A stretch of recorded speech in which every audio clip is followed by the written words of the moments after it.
Hey, what's up everyone? My name is PersNikity and welcome back to Resident Evil 7. This is Madhouse difficulty, and in this video what we're going to be doing is finding the red and blue key cards. So we are coming from the old house, and real quick we're going to stop back off in this trailer to kind of check our inventory and different things like that. You're going to have a lengthy phone call right here, and I'm going to let you enjoy that. Now where the hell are you? Never mind. We only need the head, and you've got it. This is gonna help me and me, right? Hey, buddy.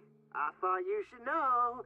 I decided that Zoe needed a timeout. She and Mia are here with me. And they're keeping each other company. Just let them both go! What do you need them for? Nuh-uh. That's family business, Ethan, and not your concern. Understand? Now, if you want the head, feel free to come by any time and I'll give it to you.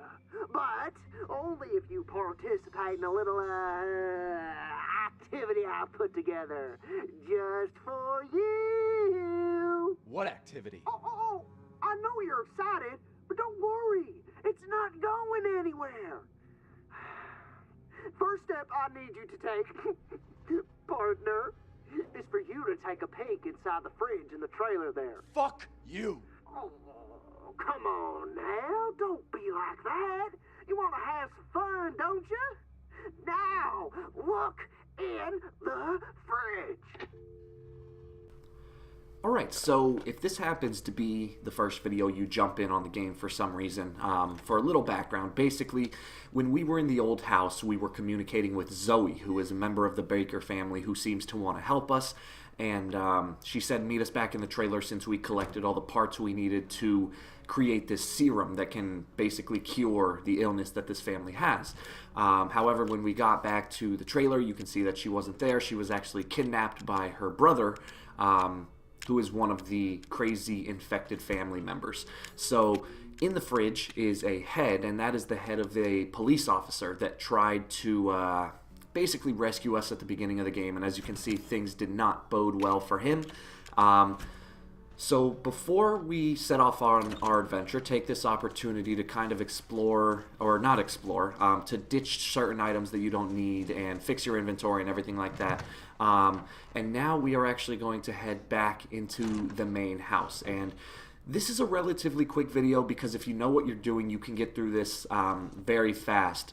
So what we're going to do is just basically follow where I'm going. Make sure you have your flamethrower with you. I guess you don't need it. You could use your shotgun, but I prefer to save shotgun ammo where I can. And I devised a little strategy that basically allows you to run past all of these enemies instead of fighting each one and wasting a bunch of shotgun ammo. So just follow where I'm going. You should recognize this location. We're basically heading to where we fought Jack Baker with his giant weird chainsaw. Now when you come to this location here, walk up very slowly, and what will happen is that wall will break down and an enemy is going to jump through. As soon as that happens, turn around, run through this door, shut it behind you, and just chill for about 10 to 20 seconds. And this is actually a really good trick you can use to trick the molded. So the molded are the enemies that are in this location. They're like the giant black parasitic enemies. And for some reason, what you can do a lot of times to avoid them is if you see one in front of you, you can turn around, go through a door, wait it out, and then when you open the door, they'll actually be gone. It's really weird, but that's a very useful strategy that I've used a lot in this walkthrough, and I think I used a few more times later on. But basically, so you can know what to expect, the next couple of videos are there's going to be this video here. Then there's going to be a video called the Happy Birthday VHS tape. So throughout the game you find VHS tapes, and I'll get to that later, but once you open this door, take an immediate right, run past that enemy there, duck down the stairs here, there's a door on your left, and you can open it with the newly acquired snake key. So get that open, run back here while the door is opening because those keys can take a while to turn. This guy's going to come down the stairs. He's more than likely going to get a hit off on you. He always was able to hit me. that's okay. Just run past him, take the hit, that's fine. Or maybe try to block the hit if you can do that. But run past him. Now we're running back upstairs. One's going to spawn right in front of us. Look what I do there. I shoot him with the flame for 2 seconds, for a split second, and then I run around him. And then once you get up this staircase, you can consider yourself in the clear. They shouldn't follow you up those stairs. Now when you go through the scorpion door, we're going to wind up in the main room again, and you're going to see this new type of molded coming at you. Shimmy your way around the table, dodge him, then go up this staircase here because there's going to be another molded that comes down the other staircase. Watch what I do here. I put the snake key in this door, but I turn around and I don't try to go through the door. Instead, I turn around and go through this door here. And the reason I'm doing that is because, like I said, the key takes about 2 or 3 seconds to actually open the door. And so because I was able to open that door in that split amount of time before, once I actually go through that door, it'll already be unlocked. Now there's going to be some shotgun shells you can pick up right there. Those are invaluable. Pick up this lamp, and there's a red button, and also there is a cassette tape in this room. Pick it up. I was an idiot. I forgot about it, and I had to come back later and pick it up. I edited that out, or I will edit that out of that video. But yeah, there's a cassette tape in this room. So make sure you pick that up before climbing up that ladder, because cassette tapes are a pretty important resource, especially when you're playing on Madhouse Mode. But when you're in the attic here, feel free to grab everything. There's a couple items to read and whatnot. And then you should see a by now familiar puzzle, which is this light puzzle. And you have to rotate this object here into the shape of a man about to swing an axe. This one's a little tricky. You can see here I sped up this clip because for some reason it just, like I had the shape lined up, but it took quite a while for the picture to register that I actually had solved it. But so I promise you it's really that simple. Just rotate it to fit the frame of the Axeman, and then this dollhouse will open up and you'll be able to find that blue key card. So now we're halfway done. And now what we're going to do is we're going to go into the other door that was marked with the snake insignia. That's the door that was across the way from us that we cleverly opened up before coming to this location here. And what I'm going to do, however, before making my way to that door is I'm going to go back downstairs and just backtrack a little bit through this scorpion door. And I'm going to ditch a bunch of items in my inventory because in the next location we actually pick up a lot of new items. And you don't want to have to throw anything away, so why not just run down here? Takes about, 30 seconds in total.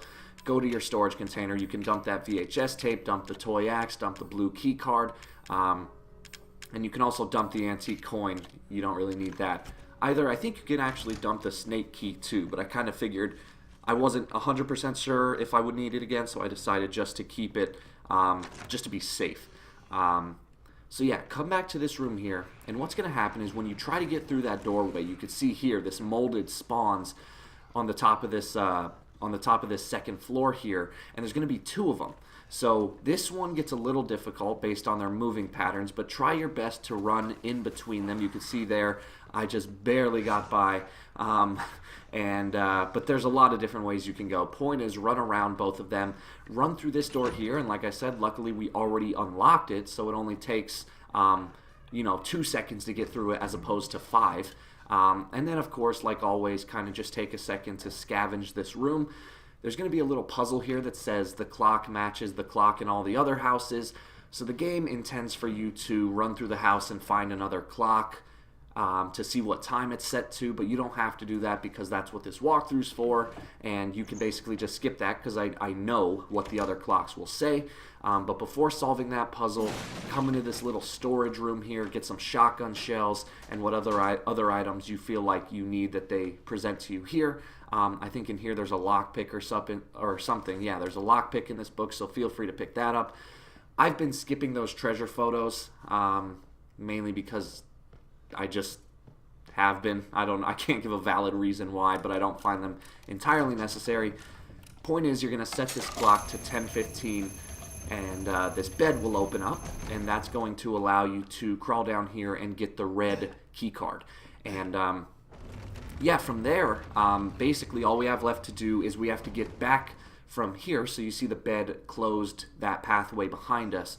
So we have to find another way into house and back to the trailer. The trailer is basically our local save hub. The trailer is a safe zone. But before we do that, we have to get the red key card, and then we have to make our way back to the trailer, and we'll just have to dodge a couple more enemies.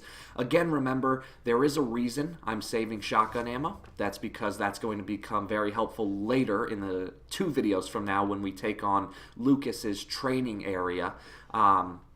So for now, I'm trying to save as much shotgun ammo as you can.